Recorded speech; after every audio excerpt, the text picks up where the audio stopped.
नमस्कार मित्रांनो, स्वागत आहे आमच्या यूट्यूब चॅनलवर.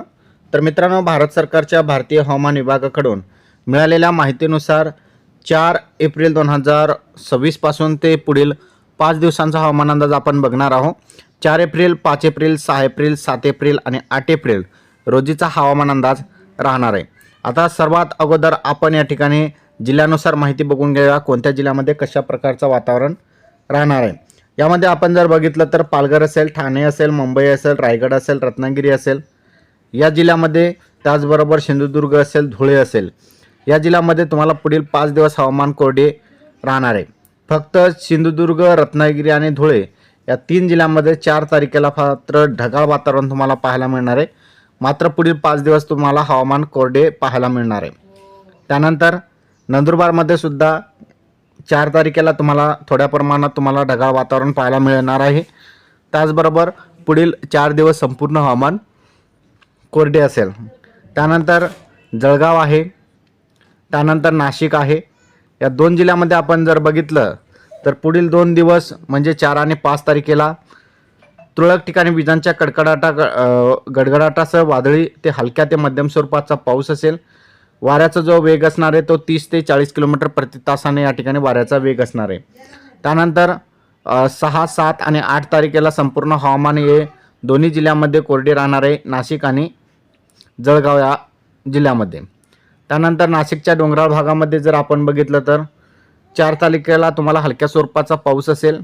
मात्र 5, 6, 7, 8 आणि या भागामध्ये संपूर्ण हवामान कोरडे राहणार आहे. त्यानंतर पुढील अहिल्यानगर जर आपण बघितलं तर अहिल्यानगरमध्ये 4 तारखेला तुम्हाला पाऊस पाहायला मिळेल, वादळी वाऱ्यांसह विजांच्या गडगडाटासह.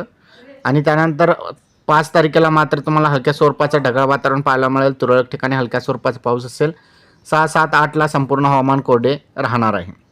त्यानंतर पुण्याचा डोंगराळ भाग असेल, कोल्हापूरचा डोंगराळ भाग असेल, या जिल्ह्यामध्ये सुद्धा तुम्हाला पुणेमध्ये 4 तारखेला हलक्या स्वरूपाचा पाऊस असेल. 4 तारखेला पुण्याच्या डोंगराळ भागामध्ये सुद्धा हलक्या स्वरूपाचा पाऊस असेल. कोल्हापूरमध्ये 4 आणि 5 तारखेला हलक्या स्वरूपाचा पाऊस असेल. डोंगराळ भागामध्ये तीच स्थिती राहणार आहे. आणि पुढील 6, 7, 8 तारखेला संपूर्ण हवामान पुणे आणि कोल्हापूरमध्ये कोरडे राहणार आहे. त्यानंतर बघितलं सातारामध्ये जे आहे 4 तारखेला तुम्हाला हलक्या ते मध्यम स्वरूपाचा पाऊस पाहायला मिळेल. विजांच्या गडगडाटाचा हा पाऊस असेल. 5 तारखेला सुद्धा हलक्या स्वरूपाचा पाऊस पाहायला मिळेल. मात्र 6, 7, 8 तारखेला संपूर्ण हवामान कोरडे राहणार आहे. त्यानंतर सांगली, सोलापूर, त्याचबरोबर सांगली, सोलापूर, छत्रपती संभाजीनगर, जालना असेल, या जिल्ह्यामध्ये मात्र तुम्हाला 4 तारखेला तुरळक ठिकाणी विजांच्या गडगडाटासह वादळी पाऊस असेल, हलक्या स्वरूपाचा, त्याचबरोबर मध्यम स्वरूपाचा पाऊस काही भागामध्ये असेल. वाऱ्याचा वेग 30 ते 40 किलोमीटर प्रति तासाने तुम्हाला वाऱ्याचा वेगसुद्धा असणार आहे. 4 तारखेला संपूर्ण जिल्ह्यामध्ये सारखाच पाऊस असेल. 5 तारखेला सगळ्या भागामध्ये ज्या तुम्हाला हलक्या स्वरूपाचा पाऊस तुम्हाला पाहायला मिळणार आहे. मात्र 6, 7, 8 तारखेला संपूर्ण हवामान कोरडे राहणार आहे. त्यानंतर परभणी जिल्ह्यामध्ये 4 आणि 5 तारखेला जोरदार पावसाची शक्यता असेल. मात्र 6, 7, 8ला संपूर्ण हवामान कोरडे राहणार आहे. बीड जिल्ह्याची स्थितीसुद्धा तशीच आहे. बीडमध्ये 4 तारखेला पाऊस असेल, जोरदार पाऊस काही भागामध्ये पाहायला मिळेल. मात्र 5 तारखेला हलक्या स्वरूपाचा पाऊस असेल. 6, 7, 8ला संपूर्ण हवामान कोरडे राहणार आहे. हिंगोली, नांदेड या जिल्ह्यामध्ये आपण जर बघितलं तर 4 आणि 5 तारखेला संपूर्ण हवामान जोरदार वादळी वाऱ्यांसह विजांच्या गडगडाटासह पावसाची शक्यता असेल. आणि 6 तारखेला मात्र हलक्या स्वरूपाचा पाऊस नांदेड आणि हिंगोलीमध्ये पाहायला मिळणार आहे. त्यानंतर 7 आणि 8ला संपूर्ण हवामान कोरडे राहण्याची शक्यता आहे. लातूर, धाराशिव, अकोला, अमरावती या भागामध्ये जे आहेत 4 तारखेला पावसाची शक्यता असेल.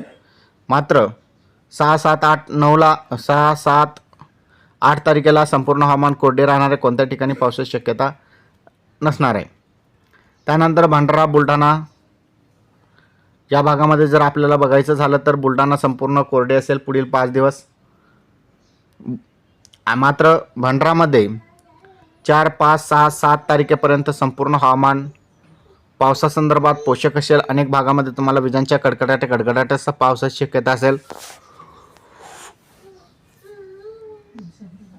मात्र 8 तारखेला तुम्हाला पाऊस पाहायला मिळणार नाही. चंद्रपूर जिल्ह्यामध्ये पुढील 5 दिवस संपूर्ण पावसाचेच असणार आहे. विजांच्या गडगडाटासह वादळी वाऱ्यासह अनेक भागामध्ये गारपिटीची शक्यता असणार आहे आणि मुसळधार पावसाची सुद्धा शक्यता असणार आहे. त्यानंतर गडचिरोली जिल्ह्यामध्ये 4 तारखेला पाऊस असेल, 5ला पाऊस नाही, 6ला पाऊस असेल, 7ला पाऊस नाही आणि 8ला पाऊस असणार आहे. हा सुद्धा पाऊस तुम्हाला विजांच्या गडगडाटासह तुम्हाला पाहायला मिळणार आहे. अनेक भागामध्ये गारपिटीची शक्यता राहणार आहे.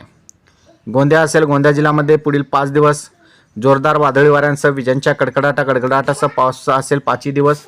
त्यानंतर नागपूरमध्ये 4, 5, 6 तारखेला पाऊस असेल. विजांच्या गडगडाटासह वादळी वाऱ्यासह हा पाऊस असेल. मात्र 6 आणि 8 तारखेला संपूर्ण हवामान कोरडे राहणार आहे. त्यानंतर वर्धा आणि वाशिम 4 तारखेला पाऊस असेल. 5, 6, 7, 8ला संपूर्ण हवामान कोरडे राहणार आहे.